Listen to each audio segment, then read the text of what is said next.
Good morning friends, my name is Kashif Suhail. मैं उम्मीद करता हूं कि आप सब ठीक होंगे। फ्रेंड्स, आज जो सा हम टॉपिक डिस्कस करने वाले हैं वो है ग्लैंड्स के मुतल्लिक कि ग्लैंड्स हमारी बॉडी में क्या रोल प्ले करते हैं, कितनी टाइप्स हैं और ये फर्दर आगे कितनी डिवीजन है इनकी। तो सबसे पहले हम टॉपिक स्टार्ट करते हैं कि जैसा कि मैंने कहा कि आज का जो सा टॉपिक है वो ग्लैंड्स के मुतल्लिक है कि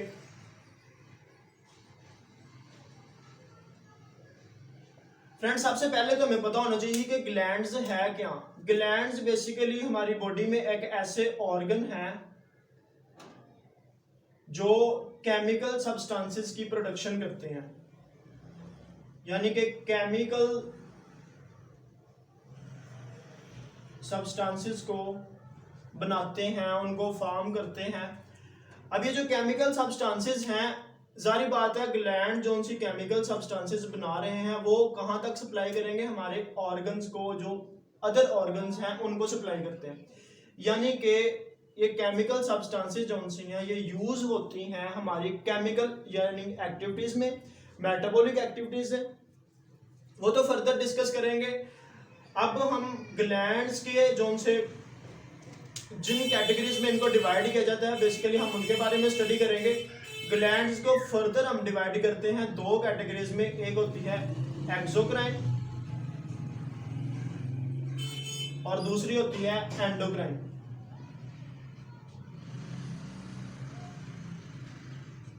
अब इनमें डिफरेंस क्या है? एक्सोक्राइन जोन से हैं उन ग्लैंड्स में वो उनको हम कहते हैं डक्टेड ग्लैंड, और जो उनसे एंडोक्राइन है उनको हम कहते हैं डक्टलेस ग्लैंड। डक्टेड ग्लैंड और डक्टलेस ग्लैंड से मुराद ये है कि इनमें अपनी केमिकल सब्सटेंसेस को दूसरे ऑर्गन तक पहुंचाने के लिए डक्ट यूज होती है, और ये जो उनसे एंडोक्राइन ग्लैंड्स हैं ये केमिकल सब्सटेंसेस अदर ऑर्गन्स तक सप्लाई करने के लिए, ट्रांसपोर्ट करने के लिए इनके पास डक्ट नहीं होती। यानी कि यहाँ पर हम जो चीज डिस्कस करने लगे हैं वो है एंडोक्राइन और एक्सोक्राइन के डिफरेंस। हमने देखा कि डक्टेड और डक्टलेस ग्लैंड। अब जारी बात है कि ये डक्ट के जरिए से अपने केमिकल सब्सटेंसेस अदर ऑर्गन तक पहुंचाएंगे, और इनमें डक्ट नहीं है तो ये कैसे, ये डायरेक्ट अपने जो सी केमिकल सब्सटेंसेस हैं वो ब्लड में ट्रांसपोर्ट कर देते हैं, ब्लड में एंटर कर देते हैं। और ब्लड आपको पता है कि पूरी बॉडी में उसने रेगुलेट करना होता है, तो फिर जहां पर जिस स्पेसिफिक ऑर्गन को जो सी केमिकल सब्सटेंसेस की जरूरत होगी वो ब्लड से यूज कर लेगा, यानी कि वो ब्लड में से यूटिलाइज हो जाएगी। अब यहां तक तो हमें पता लगा कि एक्सोक्राइन और एंडोक्राइन में डिफरेंस क्या है। फ्रेंड्स, अब हम जो सा सबसे पहले जो सी चीज डिस्कस करेंगे वो है एंडोक्राइन ग्लैंड।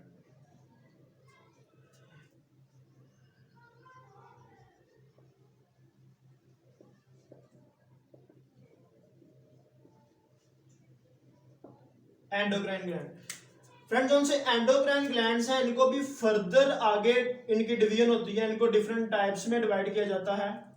ये जो से एंडोक्राइन ग्लैंड्स हैं सबसे पहले इनमें हम डिस्कस करेंगे पिट्यूटरी ग्लैंड को।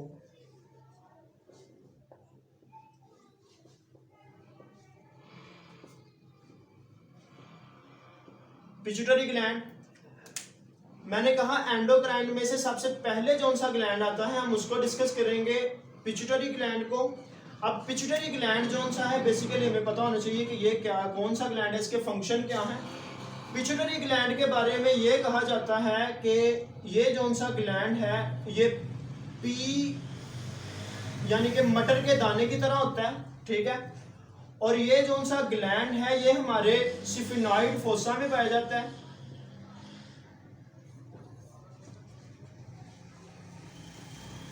सिफिनॉइड फोसा यानी कि ये ब्रेन की बिनेथ में पाया जाता है, बिनेथ द ब्रेन होता है।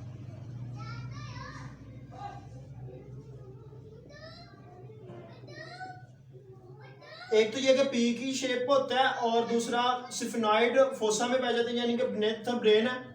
अब जो सा पिट्यूटरी ग्लैंड है इसके बारे में ये भी कहा जाता है कि ये एक मास्टर ग्लैंड है। मास्टर ग्लैंड है। मास्टर ग्लैंड जो सा है ये इसको क्यों कहते हैं, हम इसके फर्दर जो सा डिटेल है इसको डिस्कस करेंगे। सबसे पहले हमें पता चले, एक तो ये चीज कि इसको मास्टर ग्लैंड कहते हैं, और दूसरा एक चीज ये कि ये एक स्मॉलेस्ट ग्लैंड है।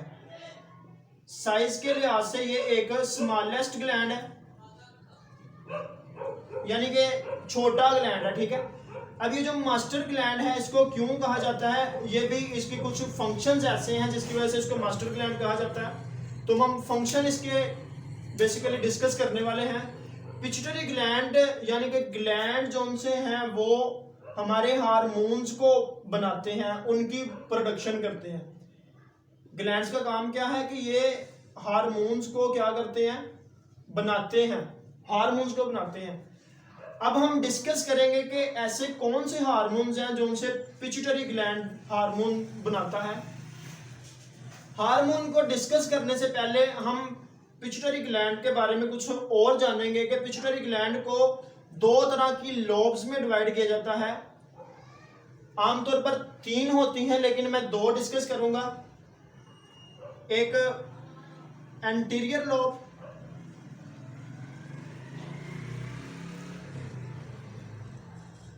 और एक पोस्टीरियर लोब।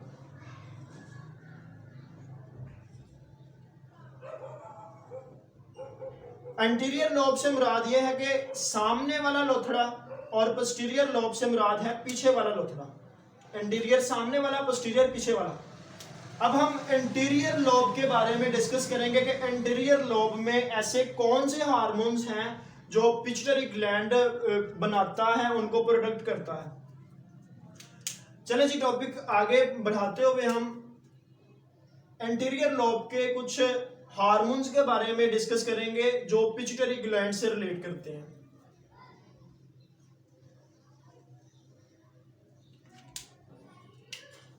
एंटीरियर लोब के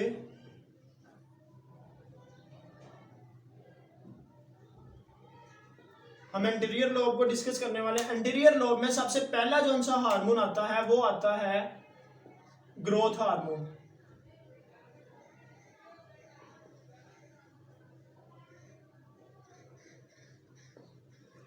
ग्रोथ हार्मोन का दूसरा नाम जो सा है वो है सोमैटोट्रोपिक हार्मोन।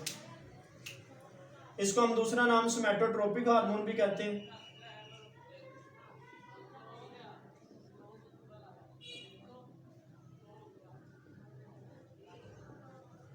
सोमैटोट्रोपिक हार्मोन कहते हैं। अब ग्रोथ हार्मोन जैसा कि नाम से ही जाहिर है कि ये हमारी ग्रोथ में हेल्प करने वाला है। ये जो उनसे हार्मोन है ये हमारी ग्रोथ में हेल्प करेगा। ग्रोथ से मुराद ये है कि ये साइज में, यानी कि हाइट वगैरह में रोल प्ले करता है। हाइट का ज्यादा होना कम होना वो किस पे डिपेंड करता है, ग्रोथ हार्मोन पे डिपेंड करता है। अब हम जानते हैं कि हमारी जो सा मुआशरा है उसमें कुछ लोग होते हैं उनकी हाइट जो सी है वो लार्ज होती है, और कुछ होते हैं उनकी हाइट जो सी है वो क्या होती है, स्मॉल होती है। अब फ्रेंड्स, जिनकी हाइट लार्ज होती है वो होती है हाइपर सेक्रेशन की वजह से। हाइपर सेक्रेशन,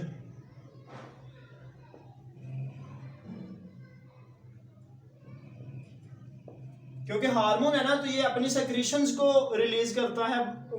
रिलीज करेगा तो जारी बात है हमारी ग्रोथ होगी। अब हाइट लार्ज है हाइपर सेक्रेशन की वजह से, अगर हाइट स्मॉल है तो वो हाइपोसेक्रेशन की वजह से, हाइपोसेक्रेशन की वजह से। अब यहां तक तो आपको बात क्लियर होगी कि अगर तो लार्ज है तो स्मॉल है तो फिर वो किसकी वजह से। जो सी हाइपर सेक्रेशन की कंडीशन होती है उसको हम कहते हैं गाइगनिज्म।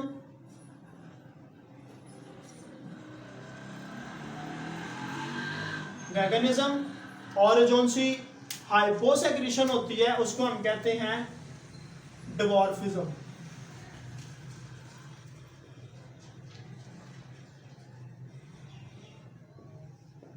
यानी कि कद का ज्यादा बढ़ जाने को क्या कहते हैं, गगनिज्म, और डिवार्फिज्म किसे कहते हैं, कद का बहुत ज्यादा छोटा हो जाना, रह जाना। अब ये तो बात रही ग्रोथ हार्मोन की। अब नेक्स्ट जो सा हार्मोन है वो हम डिस्कस करने वाले हैं एड्रीनोकोर्टिकोट्रोपिक हार्मोन।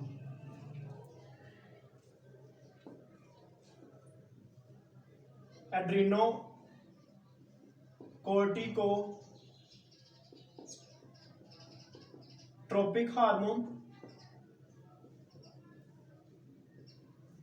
फ्रेंड्स ये साथ साथ नोट करते जाइएगा, ठीक है, क्योंकि आज रिमूव होगा फिर उसके बाद, क्योंकि बड़ा लेक्चर है तो इस वजह से।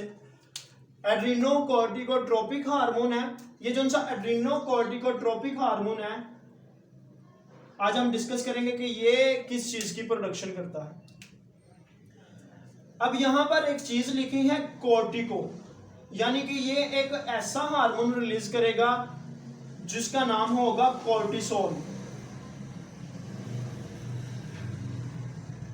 एड्रीनोकोर्टिकोट्रोपिक एक ऐसा हार्मोन रिलीज करता है जिसको हम कहते हैं कोर्टिसोल हार्मोन है।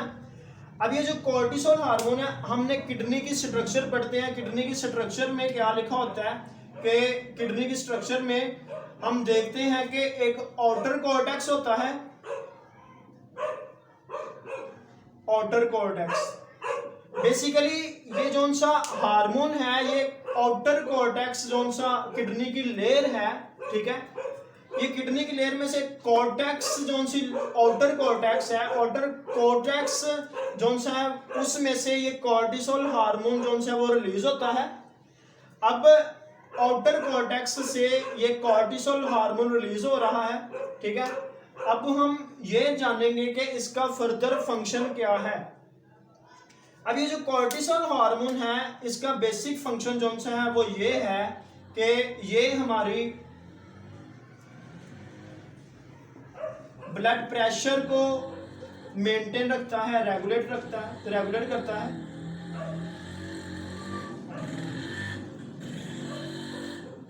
मेंटेन करना, हमारे ब्लड प्रेशर को मेंटेन करता है, हमारी शुगर लेवल को मेंटेन करता है, और इसी तरह से एक तो होगी कि ब्लड प्रेशर को मेंटेन करेगा, शुगर लेवल को मेंटेन करेगा। यहां पर मैं एक चीज बताना भूल गया हूं कि जो सा कॉर्टिसोल है इसका एड्रीनोकोर्टिकोट्रोपिक का जो सा मेन फंक्शन है वो यही है कि उसने कॉर्टिसोल जो सा हार्मोन है उसको स्टिमुलेट करना है। अब वो कॉर्टिसोल के आगे हम फंक्शन पढ़ रहे हैं कि कौन कौन सा फंक्शन है। एक तो ये कि बीपी को मेंटेन करता है, शुगर लेवल को मेंटेन करता है, और दूसरा हमारे स्ट्रेस को, जब हम बहुत ज्यादा दबाव में होते हैं उस चीज को भी ये मेंटेन करता है, ठीक है जी। अब ये तो रहा हमारा एड्रीनोकोर्टिकोट्रोपिक हार्मोन। अगला जो सा हार्मोन है वो है गोनेडोट्रोपिक हार्मोन।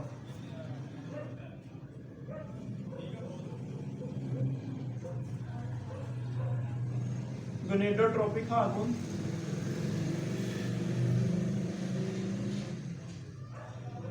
अब ये जो गोनेडोट्रोपिक हार्मोन है ये बेसिकली एक सेक्स हार्मोन है, यानी कि ये सेक्स की जो सी सेक्सुअल डेवलपमेंट है उसको कंट्रोल करता है।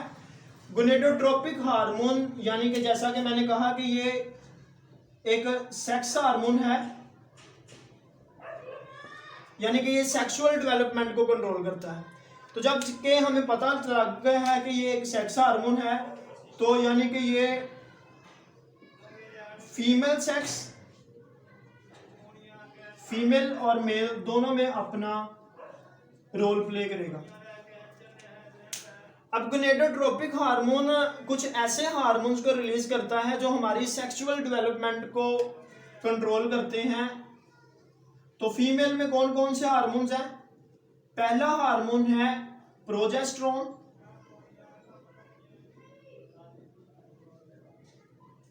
और दूसरा हार्मोन है एस्ट्रोजन।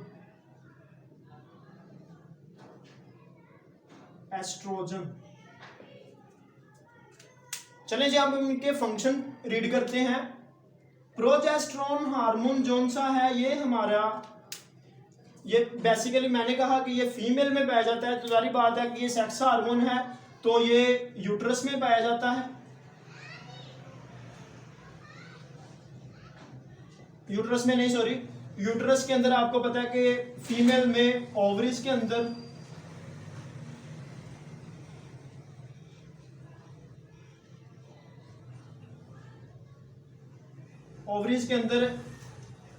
एग होता है, यानी कि ये एग की जो सी डेवलपमेंट है उसको भी कंट्रोल करता है। यानी कि डेवलपमेंट, एक तो बात ये है कि ये सेक्स है, सेक्स ऑर्गन है, सेक्स हार्मोन है, सॉरी, सेक्स हार्मोन है, यूट्रस में है, यूट्रस में ओवरीज है, ओवरीज के अंदर एग्स की प्रोडक्शन होती है। अब ये एग की डेवलपमेंट को क्या करता है, कंट्रोल करता है, ये इसका बेसिक फंक्शन है, एक चीज। और दूसरी प्रोजेस्टेरोन, यानी कि फीमेल में ब्रेस्ट की डेवलपमेंट को भी ये चीज कंट्रोल करता है।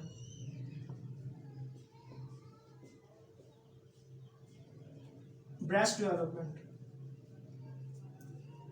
अब इसके साथ इसका और फंक्शन है, यानी कि एस्ट्रोजन मैंने हार्मोन एक रिलीज होता है फीमेल में, एक एस्ट्रोजन हार्मोन रिलीज होता है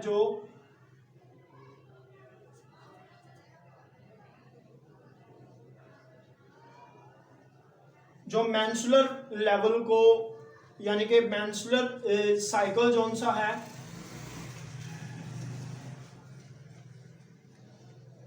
उसको कंट्रोल करता है।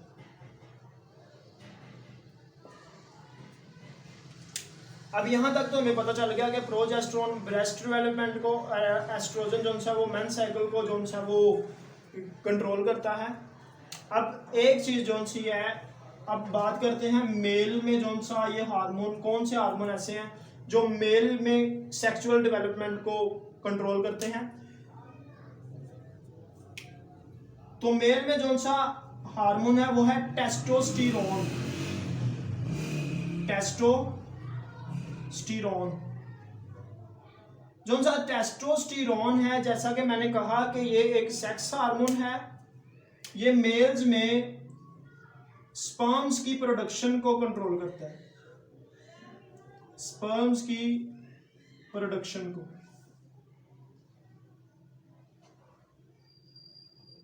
यानी कि स्पर्म्स के बनने को कंट्रोल करता है, स्पर्म्स की डेवलपमेंट को कंट्रोल करता है।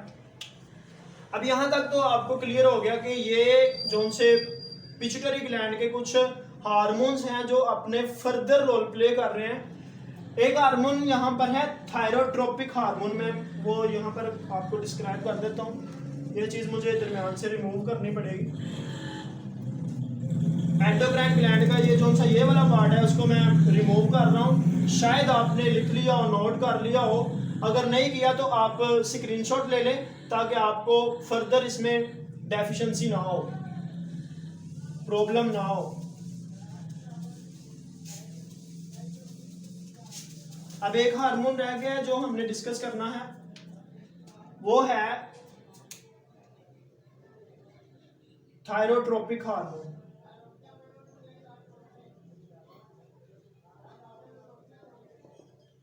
थायरोट्रोपिक हार्मोन, अब ये जो थायरोट्रोपिक हार्मोन है उसको डिस्कस करने से पहले हमें पता होना चाहिए कि ये क्या चीज है, इसका फंक्शन क्या है। इसको डिस्कस करने से पहले हम स्टडी करेंगे थायराइड ग्लैंड को। Thyroid,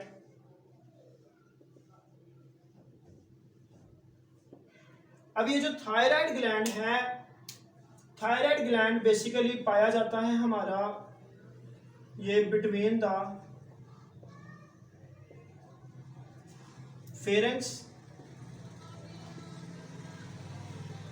and larynx.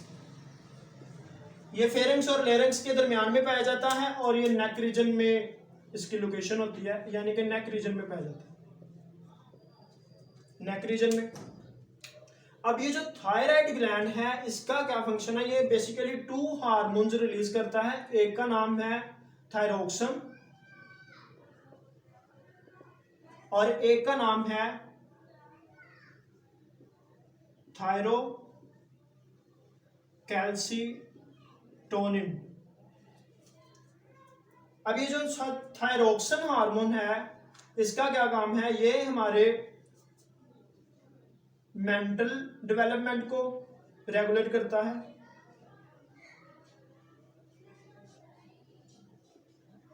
Mental development को रेगुलेट करता है और इसके साथ साथ हमारी फिजिकल डेवलपमेंट को रेगुलेट करता है।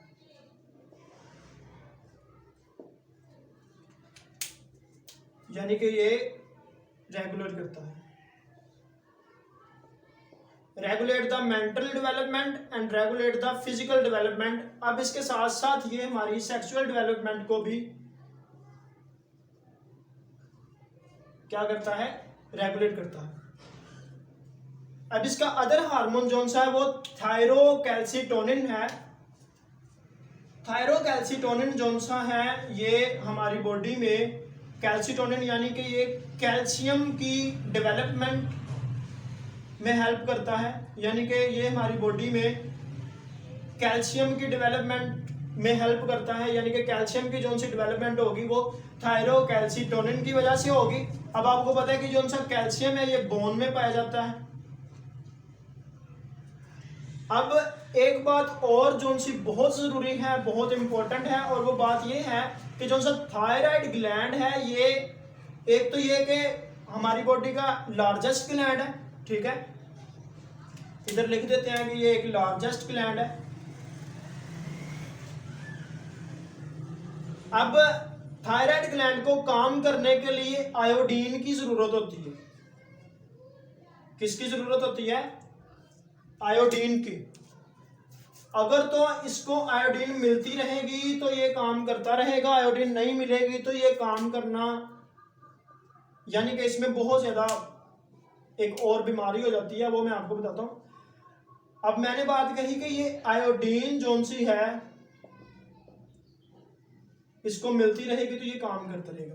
अगर थायराइड ग्लैंड में आयोडीन की कमी हो जाए तो उससे एक डिजीज हो जाती है जिसे हम कहते हैं ग्वाइटर।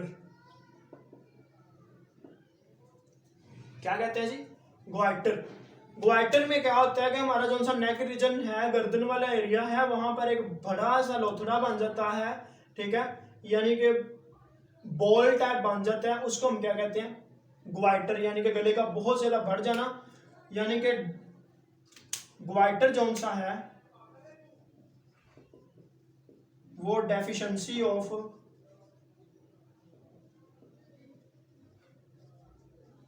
आयोडीन की वजह से होता है। फ्रेंड्स, ये रहा हमारा आज का ग्लैंड्स का जो सा टॉपिक है। मैं उम्मीद करता हूं कि आप सबको क्लियर हो गया होगा। अगर तो आपको किसी भी क्वेश्चन में प्रॉब्लम हो तो आप मुझे कमेंट सेक्शन में पूछ सकते हो, मैं आपको फर्दर गाइड करूंगा। अगर तो लेक्चर अच्छा लगा है तो चैनल को सब्सक्राइब कर दीजिएगा और अच्छे अच्छे कमेंट दीजिएगा, क्योंकि मुझे पता है कि ये आपको समझ लग चुका है। Thank you so much.